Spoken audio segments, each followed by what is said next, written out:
एक बार की बात है, एक गांव में एक चंपक नाम का आदमी रहता था और उसका एक बेटा भी था।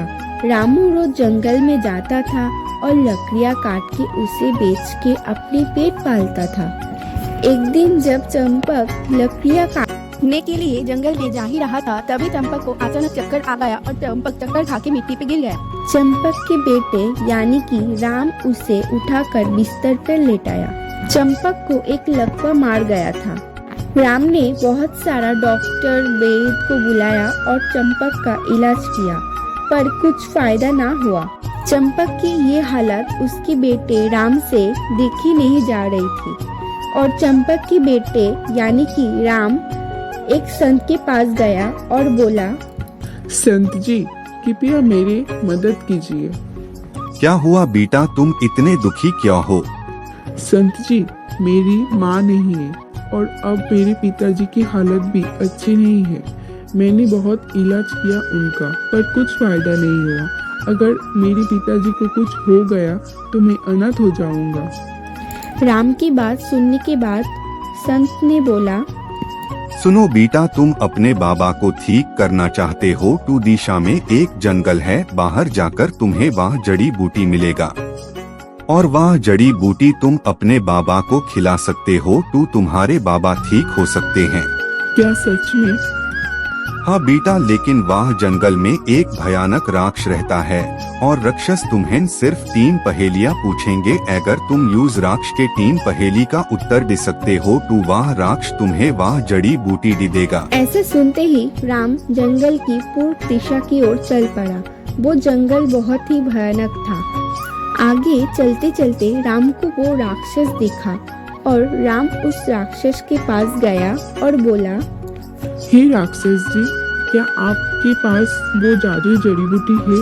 अगर आपके पास वो जादुई जड़ी बूटी है, मुझे दीजिए।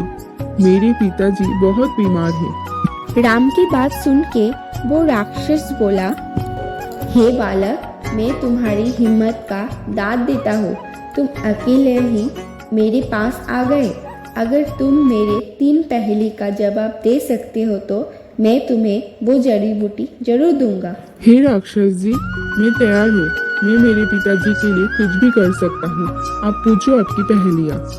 राक्षस ने राम को अपनी पहली पहेली पूछी। तो बताओ फिर, चींटी के 2 आगे चींटी, चींटी के 2 पीछे चींटी, तो बोलो कितना चींटी है? राम ने सोचा और बोला, 3 चींटी है।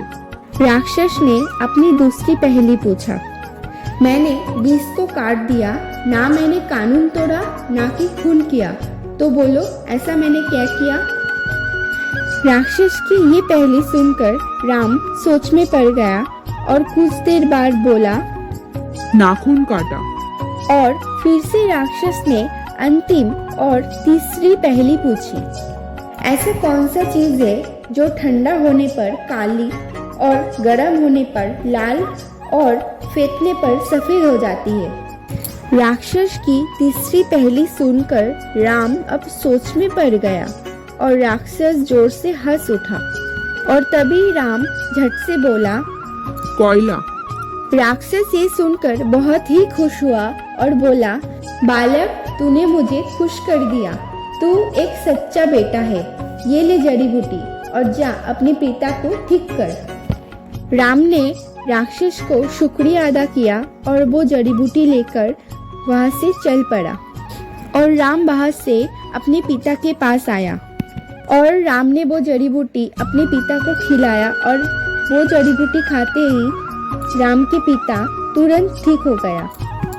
मोरल ऑफ द स्टोरी, अपनी माता और पिता के लिए जो भी संभव हो वो करनी चाहिए, चाहे उससे लाख संकट क्यों ना आए। तो दोस्तों, वीडियो पसंद आए तो वीडियो को लाइक कर दीजिए, चैनल में नए तो चैनल को सब्सक्राइब। फिर मिलते हैं नई वीडियो के साथ। तब तक खुश रहिए। बाय।